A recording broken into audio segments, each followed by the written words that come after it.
পরিস্থিতি হবে বাবা যে ছেলেরা বা মেয়েরা প্রকাশ্যে প্রকাশ্যে জনসমক্ষে তারা নারী আর পুরুষে আলিঙ্গন করবে এবং কুকাজে হালকা হালকা করে জড়িয়ে যাবে এবং প্রেমের যেটা প্রারম্ভিক পর্ব হয় সেগুলো তারা করবে, যেমন চুমা চাটা করা, যেমন বুকে বুকে লাগিয়ে নেওয়া কিংবা লুকিয়ে লুকিয়ে তার শরীরে হাত দিয়ে দেওয়া, এগুলো কাজ মানুষকে দেখে লুকাবে না, লজ্জা করবে না, শরম করবে না।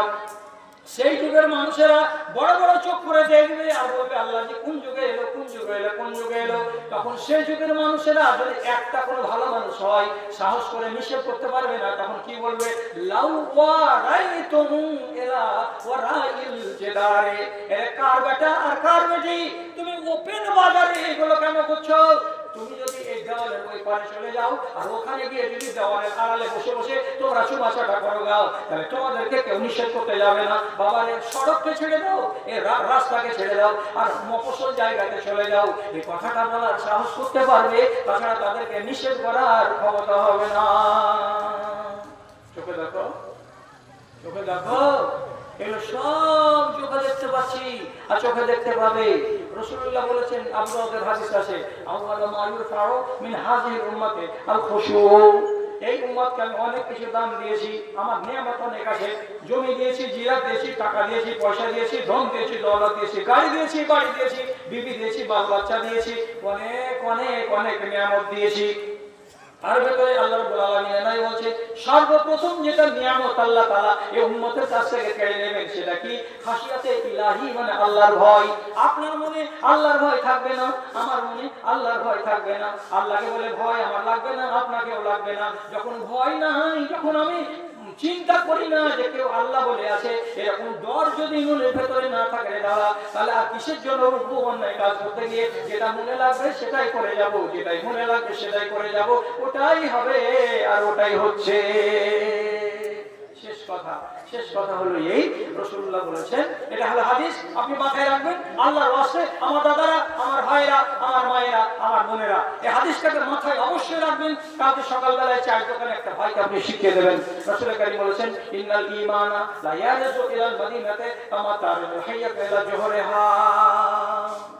মাগরিব যখন হয় তখন একটা সাপ খাল থেকে বেরোয়, খাল থেকে বেরিয়ে ওই কোণা থেকে চড়তে শুরু করলো, কিলবিল কিলবিল কিলবিল করে এদিকে গেল, এদিকে গেল, এদিকে গেল, এদিকে গেল, এদিকে গেল। সকাল যখন দেখবে যে সূর্য ফুটতে চলেছে, তখন ও বলবে কি, এখন দিনের বেলা দিন ফুটতে চললো, এখন খালে যদি আমি না ঢুকি তো লোকেরা আমাকে বেরিয়ে মেরে ফেলে দিবে। তো যে খাল থেকে বেরিয়েছিল, চড়াই করা শেষ হয়ে গেলে ফজরের বেলা আবার ওই খালে যেমন ঢুকে যায়, তেমনি রাসূলুল্লাহ বলছেন ঈমান এসেছিল মদিনা থেকে। কোথা থেকে? ঈমান এসেছিল মদিনা থেকে। এলো কোথায়? ইরানের মাটিতে, তারপরে এলো আফগানিস্তানের মাটিতে, তারপরে এলো ভারতের মাটিতে, তারপরে গেল বাংলাদেশের মাটিতে, তারপরে গেল ইন্দোনেশিয়া, মালয়েশিয়ার মাটিতে, তারপরে গেল ফিলিপাইনের মাটিতে, তারপরে গেল অস্ট্রেলিয়া মহাদেশে, তারপরে চলে গেল জাপানে, তারপরে চলে গেল দক্ষিণ আফ্রিকায়, তারপরে চলে গেল দক্ষিণ আফ্রিকার স্কটল্যান্ডে, তারপরে চলে গেল উত্তর আমেরিকার কানাডা শহরে। সারা দুনিয়ায় আল্লাহর বান্দারা ঈমানকে নিয়ে দৌড়ে দৌড়ে দৌড়ে দৌড়ে নিয়ে বাড়িয়েছে।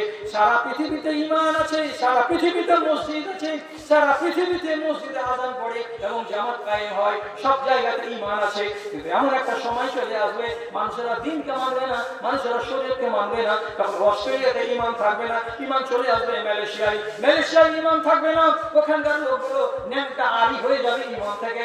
তখন চলে আসবে বাংলাদেশে ঈমান থাকবে না, চলে আসবে ভারতের লোকেরা ঈমান হারা হয়ে যাবে, তারপরে চলে যাবে ঈমান পাকিস্তানে।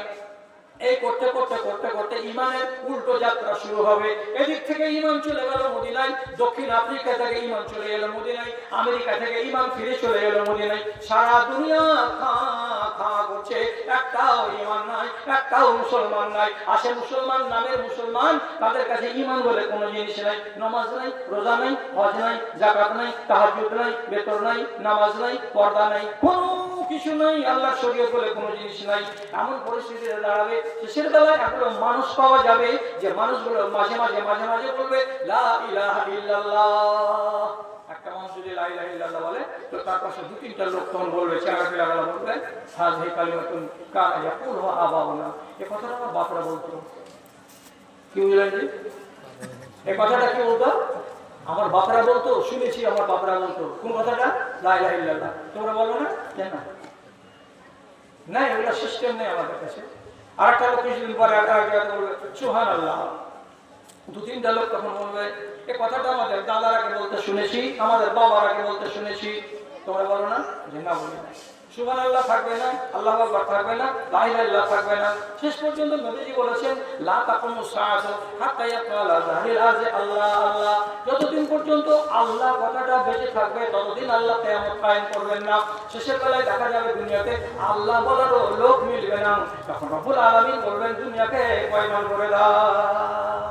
এখন যতগুলো কথা আপনাকে বলা গেল, ভালো করে হিসাব করে দেখবেন এগুলো সব জিনিস আমাদের দেশে থোড়া থোড়া করে দেখা দিয়েছে। এটা যখন আস্তে আস্তে আস্তে আস্তে বেড়ে যাবে, আর বেশি করে যদি বেড়ে যায় তো তাহলে পরে জানবেন ঈমান উল্টা সফর শুরু করে দিয়েছে। আর কিছুদিনের মধ্যে মধ্যে আল্লাহ রাব্বুল আলামিন সম্পূর্ণ ঈমানকে মদিনায় পৌঁছে দেবেন। আর মদিনায় যেদিন চলে যাবে সেদিন আমরা এইখানে শুধু তুষগালা ওয়াসারগুলো ছাইগুলো থেকে যাব, আর আমাদের উপরে আল্লাহ তাআলা কিয়ামত কায়েম করবেন। কতটি হাদিস শুনলেন আজকে? আন্দাজে বলুন একটা ভাই, কতটি হাদিস শোনা হলো? 10টা, 15টা, 20টা পড়া শুনলেন? এতটি কথা আপনাকে বললাম, এতটি কথা। আর যদি আমি 10টা মিনিট কথা বলি তাহলে 2 ঘন্টা কথা বলা হয়ে যাবে। তো কথা আর আমি বাড়াচ্ছি না, কেন ঘড়িতে রাত 12টা বেজে গেছে। এখন যেটা আমার শেষ আর্জি, প্রত্যেকটা দাদাকে আর প্রত্যেকটা ভাইকে আমি অনুরোধ করে বলছি, আপনি সব থেকে ছোট দানা আমাকে দেন 20 টাকা, আর উপরে দেন 100 টাকা, 200 টাকা, 500 টাকা, কিন্তু প্রত্যেকের কাছ থেকে নিব আমি কম পক্ষে 20 টাকা। একটা ভাই আমার, আপনি খালি হাতে এখান থেকে যাবেন না, এটা আপনার কাছে আমার অনুরোধ। আর একটা বেয়াদবি করছি, রাখাল করিস না দাদা।